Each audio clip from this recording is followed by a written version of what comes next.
Hello everyone, thank you for joining me today. Happy Fountain Pen Day to everyone. Today I have a very special unboxing for Fountain Pen Day. I didn't buy this for Fountain Pen Day, it just happened to show up on November 1st, so I'm going to share this with you. This is my ultimate Grail pen, at least for now. I did talk a little bit about this pen in my 8-pen questions video. I kept going back and forth about buying this because it is pretty expensive, but I just could not get it out of my mind. I did kind of see it in person at the Baltimore Pen Show, but I purposely didn't go and look at it closely or pick it up or anything. I just kind of wanted to get it out of my mind, but that didn't work. So I just kept thinking about this pen. And so I just kind of got a good deal on it, thanks to Pen Market on eBay. I think this is my 4th pen buying from Pen Market, and I always get a pretty good deal. At least in mine is a pretty good deal. Still very expensive, but I think it's a pretty good deal. And I bought this Wednesday evening, and I requested that could you please not send it USPS, could you perhaps send it UPS, and they did that, didn't charge me anything extra, and it got here from Jersey. It took I bought it on Wednesday and today is Friday, so I got it early today. Just happened to show up as I was getting out of my car and coming in the house, and the UPS was there at the same time, so it worked out well. So I'm going to talk a little bit about what this pen kind of means to me. And I saw Fountain Pen Therapy, Vincenzo, his video, and he was very emotional about his Delta Dolce Vita. Right, and so when I saw it, I could understand the emotion. My emotion comes from a different perspective. It's not because I'm definitely not German, so it's not like a cultural significance to me. But I mentioned a little bit in some of my videos, very briefly, that I grew up fairly poor. I was never homeless or anything, but there were times when it was a struggle, especially when my mom was diagnosed with lupus and she had to stop work. And so that period of time when she had to fight for her disability benefits was very hard. So in the household, it was me, my mom, and my grandma. My grandma is separated from my grandfather for a little bit, so it was us three there. I guess it started when I was about 13 when she was diagnosed and everything. So, I mean, there were times when the money would run out because we were only dependent on my grandmother's income. And I just remember this one day, I was playing like basketball and tennis in school, so I'd be a little hungry when I come home. I like to eat anyway, so especially when I'm exercising, I'm extra hungry. And I remember going to the fridge, and they're in the kitchen, my mom and my grandma are in the kitchen, and they look at me, and I look at them, and we're just looking at each other like, oh, there's not much in here. And so I never wanted them to worry about anything. I knew they were doing the best they could. So I was like, I had lunch, so I'm good. Don't worry about it. You guys eat. And so it was like that for a while. We would run out of food and everything. So this is kind of like I'm emotional about it, but not for like I said, for the same reason that Vincenzo was. Not for the same reason that he was. Mine is just more of a kind of reflection on where I was and kind of where I am now, and just it's more of a gratitude that I feel more than, but there's a little bit of emotion to it, but it's more gratitude than sadness, more gratitude and reflection, I would say. My childhood was not great. I'm not going to tell my life story here, but I just wanted to provide a little context. My childhood was rough in some spots, but I'm very grateful. I had my grandparents and my mom. When people at school, I didn't fit in because I was poor, and I'm black, of course, and I grew up in kind of a backwoods town, and I took very high level courses, and at that time it may be one or two of us in those courses. And because I was poor and black, it was kind of hard for me to find my way in those courses. It was always made clear to me that I didn't belong. for whatever reason, right? And so, despite that, and because of my mom and my grandparents, it gave me this huge chip on my shoulder and this huge confidence that, you know, I'll never let anyone tell me what I can't do, right? I don't think anyone, I mean, you should always believe in yourself. And so I didn't let that get me down, and I kept pushing and kept pushing. And part of that push was to be able to get a job so that I could help my mom and my grandparents out, so things wouldn't be so hard on them. Unfortunately, when I finally graduated college and got a good job, I worked at Johns Hopkins for a minute, and when I got the job, unfortunately, the only person that was here to see that was my grandma, who, by the way, is the reason why I'm hooked on pens, and I mentioned that in my JFK video. So this pen is, I get emotional when I think of, that time to where I am now and being able to, gift this to myself. So I'm not going to ramble anymore. I'm sure you're here to see the pen and not hear about my life story, but I thought, this is a special pen for me, and I kind of wanted to share my thoughts on it. So I'm going to switch the camera angle now, and I'm going to show you the goods. Get started with the unboxing.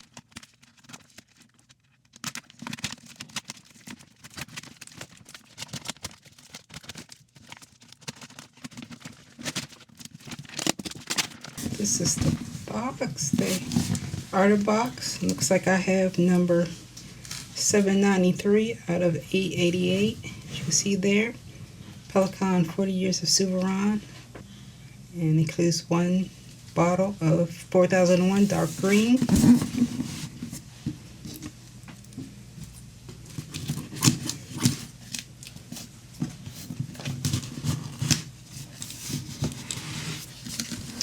I've seen this unboxed before on, like, Shaq MD may have unboxed it. I know he at least did a writing sample with this. And Samuel Naldi, he's shown it a couple times on his channel. So here it is. Interesting box. I'm just going to slide this out. So this is the setup of the box. It's a bunch of styrofoam all around it, keeping it safe.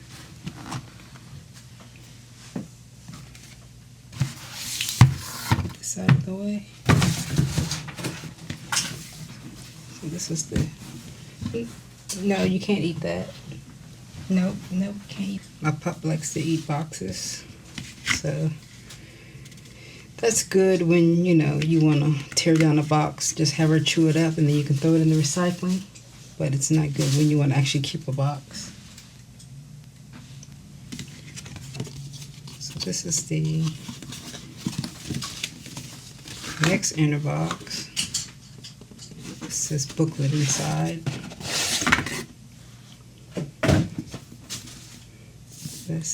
This. And you take this off. Very fancy. Fancy box, but I don't think it's going to be still as nice as the Aurora 888 box. This is all too sophisticated for me. Just give me a box, a regular box. Oh, there we go. I'm not being very graceful with this, but there it is. Man, oh man. Look at that. The presentation is very nice. And I guess the booklet is in here.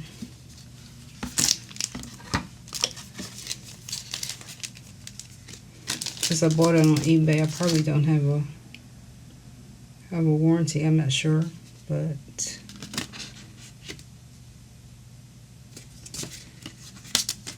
it's a lot of information. Certificates.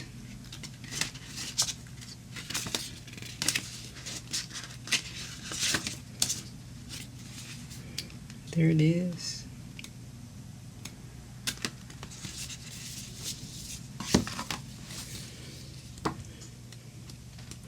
I always read back to front in magazines and stuff like this. I don't know why, but I've always read back to front.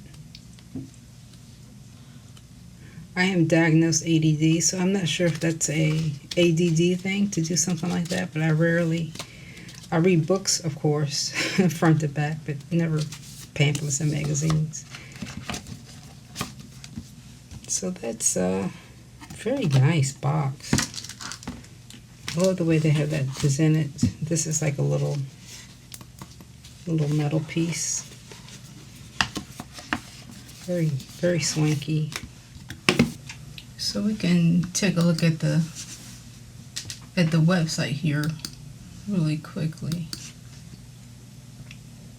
So this is 36 grams. It doesn't feel heavy at all to me. It's perfect weight. And so they're talking about this was the black and green pays tribute to the Hearst fountain pen that was launched on the Subaru brand in 1982. I didn't look at the end finial, so that has my number there.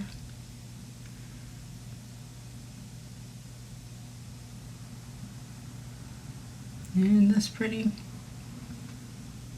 much about all that they have about the pen. So this says that the has a special 18 karat gold nib. Not sure what's special. I guess it says 40 years on it.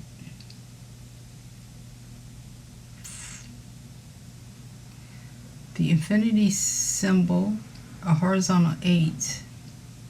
Oh, they're talking about the 888. Okay. So it's they based the number of pens that they were going to release for this on infinity. So that's why they have the 888s there.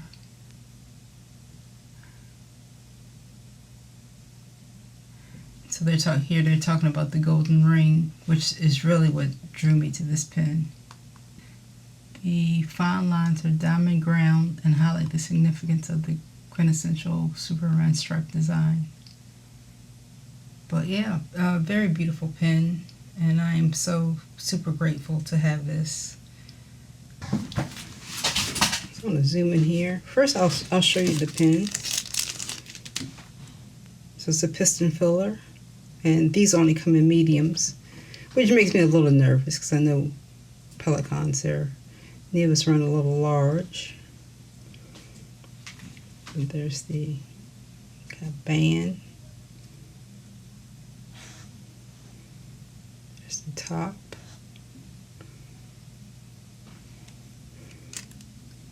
Ooh, look at that nib. It's very swanky. It's a plastic feed, I'm assuming. No ink window, and there's no way you can see through it, so you would have no idea of how much ink you have in it. But I can already see that that's a thick nib right there. It's going to take me a little getting used to, probably. But I'll do a full review probably after a month of using it.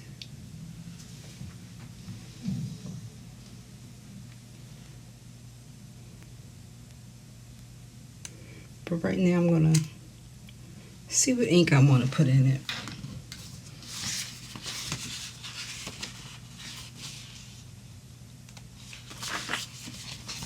I'm just using some fairly inexpensive paper from Opeka, bought on Amazon.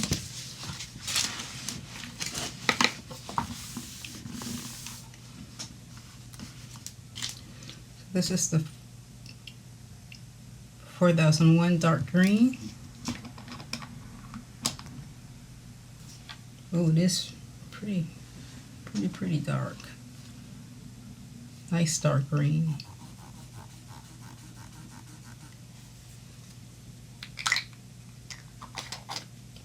I'll probably go with that. But I have Mont Blanc Irish green here, just in case. This is also a nice green. Yeah, I think I'm going to go with the Pelican 4001 dark green.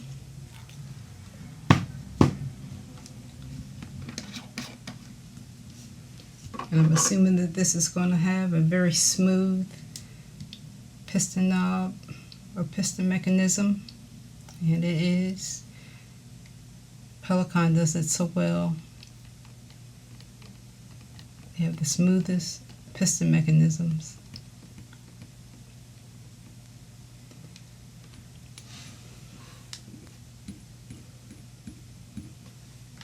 So at a time like this, it really helps to have an ink window, but it looks like I got a good feel.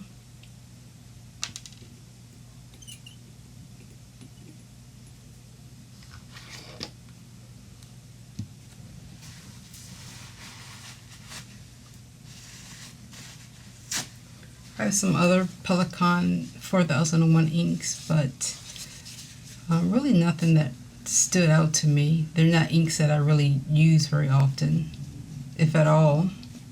But this one looks pretty promising. So I'm gonna write down here. Uh-oh.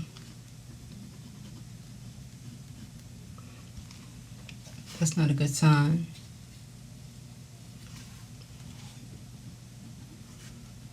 It is, I can already tell that it's super smooth.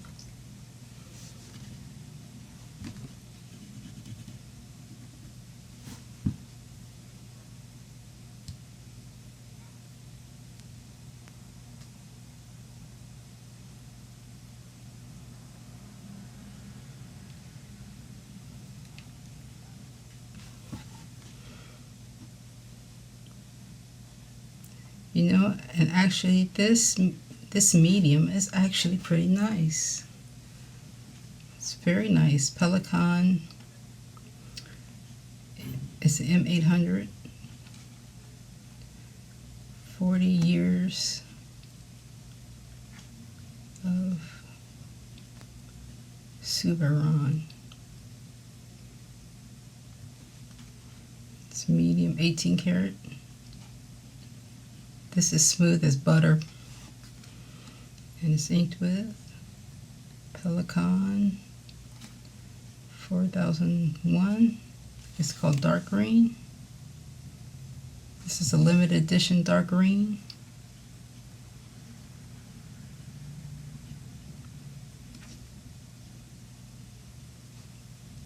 This nib feels pretty firm.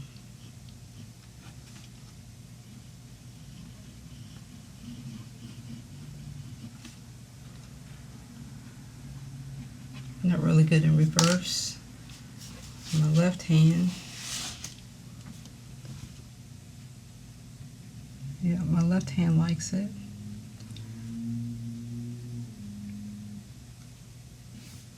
Not that wet, but this paper is kind of smooth, so I'm surprised it's not that wet. But yeah, this is about what I expected or hoped for.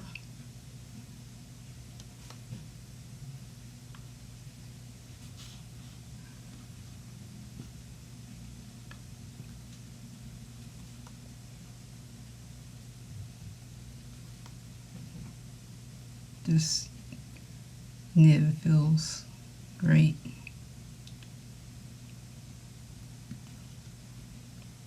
As it should.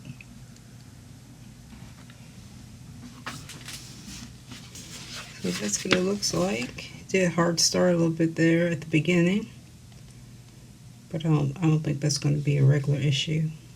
And there's the Mont Blanc green and the Pelican green. So I'm going to write with this for a while, and probably, hopefully, in a month or two, I'll provide some more in-depth thoughts on it. So again, I'm super grateful for this, and thank you all for watching. Everyone take care. Catch you later.